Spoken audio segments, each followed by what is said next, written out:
اگر ایک بار وہ سانپ ڈسے گا نا، اس کا زہر اتنا خطرناک اثر کرے گا کہ 70 سال تک وہ مردہ قبر میں تڑپتے رہے گا۔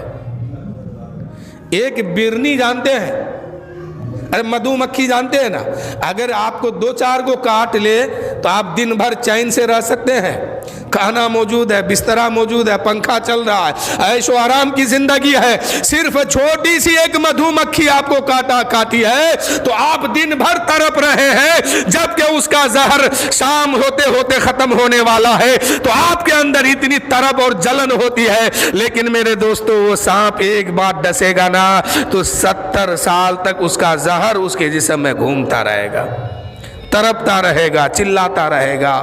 بے نمازی جب قبر میں جاتے ہیں، اس کے قبر میں بچھو بھی آتا ہے، وہ بچھو جو اونٹ کی گردن کے طرح موٹی موٹی ہے، وہ بچھو کو مسلط کیا جاتا ہے۔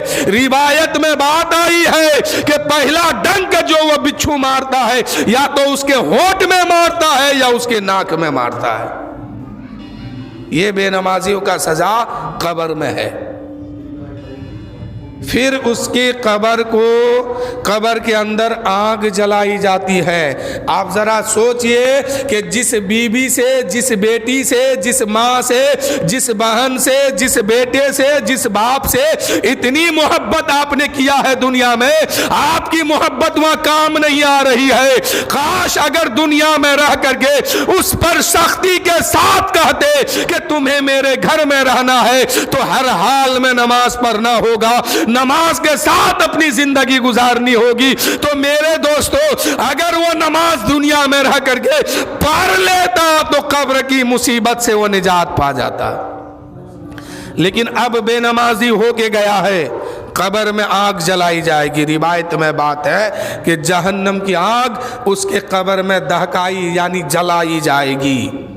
چاروں طرف موٹی موٹی دیوار ہے، اوپر بھی منومن مٹی ہے، کدروں کا دیوار فار کر کے یا چھت کو توڑ کر کے وہ باہر نہیں نکل سکتا ہے، اتنے مضبوطی کے ساتھ اس کو دفن کیا جاتا ہے، وہ باہر نہیں نکل سکتا ہے۔ ایسے عالم میں اگر بے نمازی کے قبر میں جب آگ جلے گی اس وقت کدھر بھاگیں گے یہ؟ روایت میں بات ہے کہ مردہ اسی میں الٹ پلٹ یعنی کود فان کرتے رہتے ہیں، بھاگنے کا کوئی راستہ نہیں ہے۔ اللہ جب تک چاہے گا اس کی قبر میں آگ جلے گی، نہ آگ وہ بجھنے والی ہے۔ تو میرے دوستو جس اولاد سے، جس خاندان سے، جس رشتہ دار سے آپ اتنی محبت کرتے ہیں وہیں پر سختی بھی کیجئے کہ تم نماز کے ساتھ اپنی زندگی گزارو، نماز پڑھو۔ میرے دوستو ہم دنیا میں ہیں، ہمارا کوئی ساتھ دینے والا وہاں نہیں ہوگا، آپ کا کوئی ساتھ دینے والا نہیں ہوگا، آپ کے ساتھ کوئی چیز جانے والی نہیں ہے۔ اگر جانے والی کوئی چیز ہے وہ قرآن پاک کی تلاوت ہے، پنجگانہ نماز ہے، صدقہ ہے، زکوٰۃ ہے، نیک اعمال آپ کے ساتھ جائیں گے۔ اگر یہ نیک اعمال دنیا میں کرتے ہیں قبر کی دنیا میں بھی یہ نیکی آپ کی کام آئے گی، حشر کے میدان میں بھی کام آئے گی۔ اگر یہ نیک اعمال نہیں کرتے ہیں، بدی کے ساتھ اپنی زندگی گزارتے ہیں، یہ گناہ آپ کو قبر کے میدان میں بھی سزا دلائے گا، اور یہی گناہ میدان محشر میں بھی گواہی دے گا کہ اس کو دوزخ کے طرف بھیجا جائے۔ یہ بہت بڑا پاپی انسان تھا، بہت بڑا گنہگار انسان تھا، اپنی زندگی نماز چھوڑ کے گزارا ہے، اپنی زندگی زکوٰۃ سے دور رہ کے گزارا ہے، اپنی زندگی دین اور شریعت سے دور رہ کے گزارا ہے، اس کو دوزخ کے طرف بھیجا جائے۔ میرے دوستو وہاں کیا حال ہوگا، وہاں کتنی افسوس ہوگی، لیکن وہاں افسوس کرنے سے کوئی فائدہ نہیں ہے۔ فائدہ تو ابھی ہے کہ یہ موقع آپ کے ہاتھ میں ہے، یہ موقع آپ اپنے ہاتھ سے جانے نہ دے۔ جب تک زندگی ہے اللہ و رسول کی محبت میں اپنی زندگی گزارے، اپنے بچوں کے دلوں میں نبی کی محبت کو بیٹھا دے، اپنے بچوں کو عاشق رسول بنا دے، اس لیے کہ اپنی اولاد کو مالدار بنانا کمال نہیں ہے، اپنی اولاد کو عاشق رسول بنانا کمال کی بات ہے۔ اپنے اولاد کو عاشق رسول بنا دیجئے اور کہہ دیجئے بیٹا جب تک जिंदगी मिली है, नबी की मोहब्बत में जीना सीख लो और नबी की मोहब्बत में मरना सीख लो। कामयाब इंसान वही है जो अपनी जिंदगी के हर मामले में नबी की मोहब्बत में जीना और मरना सीखा है। आज हम लोग अपनी औलाद से कहते हैं क्या कि फलां का बेटा इतना पैसा कमाता है, तू कब कमाएगा? कहते हैं ना, फलां का बेटा पैसा कमा रहा है, तुम अभी तक घूम रहा है। ये तालीम दीजिए, ये सिखाइए। जरूरी है पैसा कमाना, पैसा कमाना कोई गलत नहीं है, जरूरी है आपकी जिंदगी के लिए। इसलिए कि पैसा नहीं कमाइएगा तो आप मोटरसाइकिल में कैसे चलिएगा? पैसा नहीं कमाइएगा, बीमारी का इलाज कैसे कीजिएगा? पैसा नहीं कमाइएगा, खाना कैसे खाइएगा? पैसा नहीं कमाइएगा, अच्छी जिंदगी कैसे गुजारेंगे? पैसा कमाना जरूरी है। लेकिन मेरे दोस्तों, जहां अपने बच्चों से कहते हैं फला का बेटा इतना पैसा कमाता है, फला का बेटा इतना रुपया कमाता है, तू कब कमाएगा? वहीं पर अपने बच्चों को यह भी सबक दो, फला का बेटा नमाज पढ़ता है, तू कब पढ़ेगा? फला का बेटा कुरान पाक की तिलावत करता है, तू कब करेगा? फला का बेटा नबी की शरीयत के साथ अपनी जिंदगी गुजारता है, तू कब नबी की शरीयत पर अमल करेगा, नबी से मोहब्बत करेगा? जहां आप कहते हैं दूसरे का बेटा इतना पैसा कमाता है, तुम कब कमाओगे? वहीं पर अपने बच्चों को यह भी सबक दे दो कि फला का बेटा नबी से मोहब्बत करता है, तू कब करेगा? फला का बेटा नमाज पढ़ता है, तू कब पढ़ेगा? फला का बेटा अल्लाह की फरमाबरदारी करता है, तू कब करेगा? फला का बेटा कुरान पाक की तिलावत करता है, बेटा तू कब करेगा? यह भी तालीम देने की जरूरत है। लेकिन माँ बाप की जिंदगी को जरा देखिए ना, कि इसकी साल में है। आज बाप बूढ़ा हो रहा, नमाज नहीं पढ़ता है, माँ बूढ़ी हो रही, नमाज नहीं पढ़ती है। जो माँ बाप नमाज ना पढ़े उसके बच्चा कहाँ से नमाजी बनेगा? इसलिए माँ बाप को जरूरी है कि पहले वो नमाजी बने और साथ में अपने बच्चों को भी नमाजी बना दे। माँ बेपर्दा के साथ अपनी जिंदगी गुजार रही है और बेटी से उम्मीद रखी है कि ये नकाब के साथ चलेगी। नकाब पहले माँ के चेहरे पे होनी चाहिए, यकीनन वो बेटी भी माँ को देख करके नकाब लगाना शुरू कर देगी। आज किसी के घर का पता करना हो ना कि इसका माँ बाप कैसा है, इसके खानदान के लोग कैसा है, तो उनके बच्चों से उनके अंदाजा लगा सकते हैं आप। उसके बच्चों से अंदाजा लगा सकते हैं कि इसने अपने बच्चों को दीन की तालीम कितनी दी है और दीन कितना सिखाया है, दीन कितना पढ़ाया है, दीन पर कितना अमल करा रहा है। मेरे दोस्तों, आज माँ बाप को जरूरी है कि वो भी नमाजी बने और साथ में अपने बच्चों को भी नमाजी बना दे। इसलिए कि ये दुनिया फानी है, इस दुनिया में कोई रहने नहीं आया है। जो जितनी मोहब्बत अल्लाह व रसूल से करेगा वह उतना ही जल्द वो पास हो जाएगा। तो मोहब्बत करने के लिए शर्त है कि ईमान भी मुकम्मल हो, अमल भी मुकम्मल हो। हर इंसान के पास दो चीज़ें हैं, एक है जिस्म, एक है रूह। जिस्म तो सबका दिखता है कि ये मोटा है कि पतला है, दुबला है कि ताकतवर है, ये सबको दिखता है। लेकिन रूह आज तक किसी ने किसी की देखी है कि इसकी रूह मोटी है कि पतली है, कमजोर है कि ताकतवर है?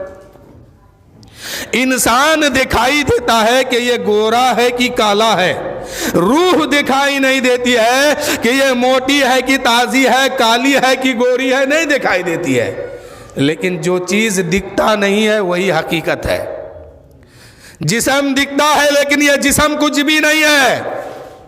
असल उसके अंदर जो छुपी हुई ताकत रूह है, यही सब कुछ है। जिस दिन ये रूह जिस्म से निकल जाएगी, ये जिस्म मुर्दा पड़ जाएगा, ये जिस्म कोई काम का नहीं रहेगा, ये जिस्म ना तो चल सकता है, ना बोल सकता है, ना दिख सकता है, ना कुछ कर सकता है। क्या पता चला कि इस जिस्म को चलाने के लिए सबसे पहले रूह की जरूरत होती है। ये जब तक ये जिस्म में रूह रहेगी, जिस्म काम करेगा, लेकिन वो दिखता नहीं है।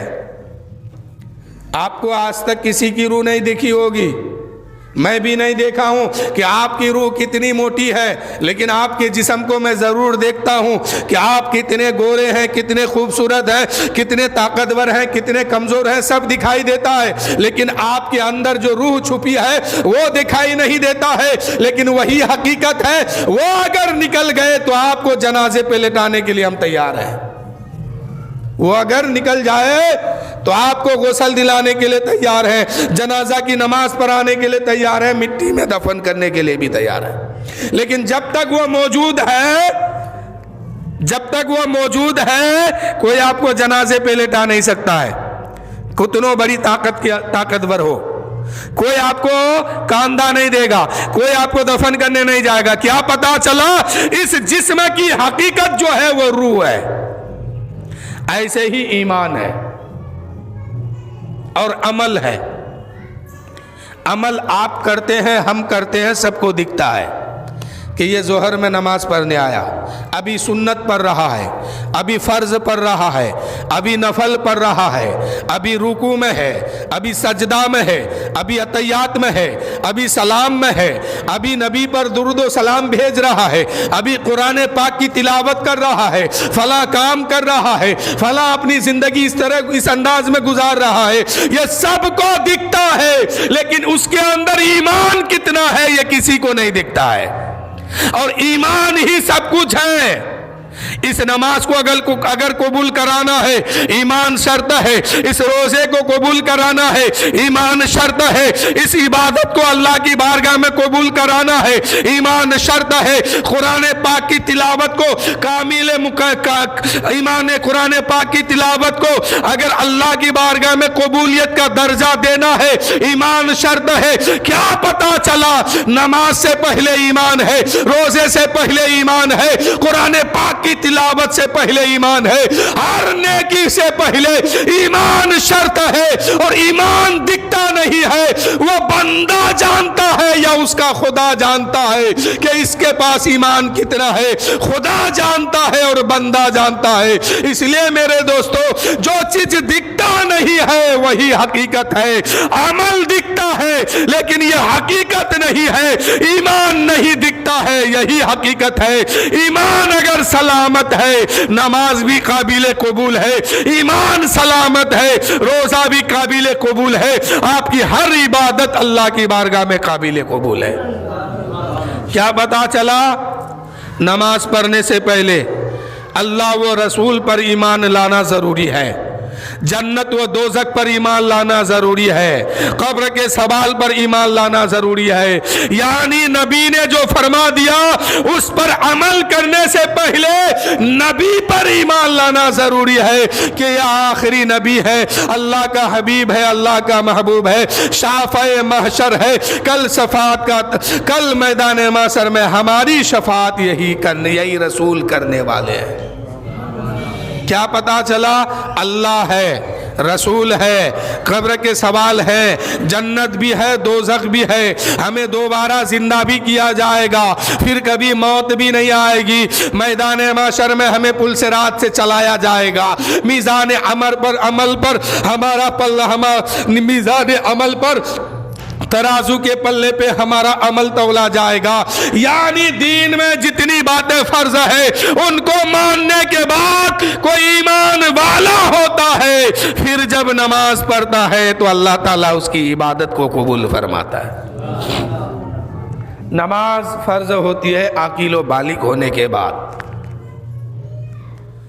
तो हर आदमी नमाज क्यों नहीं पढ़ता है? अब शर्त लागू होता है, हर आकिलो बालिग मोमिन मोमिना पर नमाज फर्ज होती है, सब पर नहीं। ہر عاقل و بالغ مومن مومنہ پر نماز فرض ہوتی ہے، سب پر نہیں۔ کیا پتا چلا کہ کیا پتا چلا کہ نماز پڑھنے سے پہلے ایمان ضروری ہے۔ جب تک ایمان نہیں ہے تب تک کوئی عبادت اس کے لیے نہیں ہے۔ اگر آپ کے ساتھ ایک یہودی یا ایک کرسچن جماعت میں آئے نماز پڑھنے کے لیے، وضو بھی بنائے آپ کی طرح، نماز میں شامل آپ کی طرح ہے، اور نماز مکمل کر کے نکل بھی رہا ہے، کیا اس کی نماز ہوگی؟ نہیں ہوگی۔ کیوں نہیں ہوئی؟ وضو تو اس نے بھی بنایا، امام کے ساتھ جماعت میں شامل وہ بھی ہوا، وہ بھی ساری نماز کے ارکان کو ادا کیا، پھر نماز کیوں نہیں ہوگی؟ تو پتہ کیا چلا کہ نماز تو پڑھنے آیا، سب کچھ تو کیا، لیکن ایمان نہیں لایا، ایمان اس کے پاس نہیں ہے۔ اس لیے میرے دوستو، ایمان شرط ہے ہر عمل سے پہلے۔ جب تک ایمان نہیں تب تک کوئی عمل نہیں۔ تو اور ایمان دکھتا بھی نہیں ہے، عمل دکھتا ہے کہ بندہ کیا کر رہا ہے، بندہ کیا کر رہا ہے، اچھا کام کر رہا ہے کہ غلط کام کر رہا ہے، دونوں چیزیں دکھائی دیتی ہے، لیکن ایمان ہے کہ نہیں ہے یہ نہیں دکھائی دیتا ہے۔ اور جو چیز نہیں دکھتا ہے وہی حقیقت ہے، جو چیز نہیں دکھتا ہے وہی حقیقت ہے۔ بدر کے میدان میں تمام کفار و مشرکین نے چاروں طرف سے نبی پاک کو گھیر لیا تھا، کوئی پتھر مار رہا تھا، رسول پاک کو کوئی پتھر مار رہا تھا، کہیں سے کوئی تیر چلا رہا تھا، کوئی تلوار مار رہا تھا۔ ایک صحابی رسول وہاں پر موجود تھے، جانتے ہیں ان کا نام کیا ہے؟ حضرت ابو بکر صدیق رضی اللہ تعالیٰ عنہ۔ امت میں سب سے افضل ہے، یہ صحابہ میں بھی سب سے افضل ہے۔ حضرت ابو بکر صدیق وہاں پر موجود ہیں، کفار و مشرکین تلوار چلا رہا ہے، کوئی تیر چلا رہا ہے، کوئی پتھر مار رہا ہے۔ ابو بکر صدیق کبھی دائیں جاتے ہیں، کبھی بائیں آتے ہیں، کبھی سامنے آتے ہیں، کبھی پیچھے آتے ہیں، اور عرض کرتے ہیں یا رسول اللہ، یا حبیب اللہ، جب تک یہ دیوانہ رہے گا تب تک آپ پر جان قربان کرتا رہے گا۔ ہمیں ابو بکر صدیق نے کیا سبق دیا ہے؟ وہ دائیں کیوں جا رہے تھے، بائیں کیوں آ رہے تھے، سامنے کیوں جا رہے تھے؟ پتہ یہ چلا کہ پتہ یہ چلا کہ جان بڑی چیز نہیں ہے، ایمان بڑی چیز ہے۔ ایمان بچ کے رہے گا پھر اس جان کی قیمت لگائی جائے گی، ایمان نہیں تو اس جان کی کوئی قیمت نہیں لگائی جائے گی۔ ابو بکر صدیق کہتے ہیں، اے لوگو، نبی پاک کے نام پر اگر قربان ہو گئے ہوتے تو یقیناً میرے معزز سامعین کرام ہمیشہ کے لیے بیڑا پار ہو گیا ہوتا۔ ابو بکر صدیق دائیں کیوں جا رہے تھے، بائیں کیوں آ رہے تھے، سامنے کیوں جا رہے تھے، پیچھے کیوں آ رہے تھے؟ کہتے ہیں یا رسول اللہ، ہم دائیں اس لیے آتے ہیں کوئی تیر آپ کو نہ لگے، یا رسول اللہ ہم سامنے اس لیے آتے ہیں کوئی تلوار آپ کو سامنے سے نہ لگے، یا رسول اللہ ہم بائیں اس لیے آتے ہیں کہ بائیں سے کوئی تلوار کا وار نہ ہو جائے، یا رسول اللہ۔ یا ابو بکر صدیق کہتے ہیں یا رسول اللہ، جب تک یہ آپ کا دیوانہ رہے گا تب تک آپ پر جان قربان کرتا رہے گا۔ ابو بکر صدیق نے وہی پر جواب دے دیا ہے کہ لوگوں، نبی پاک کے نام پر قربان ہو جاؤ، یہی کامیابی کی زندگی ہے۔ اس لیے کہ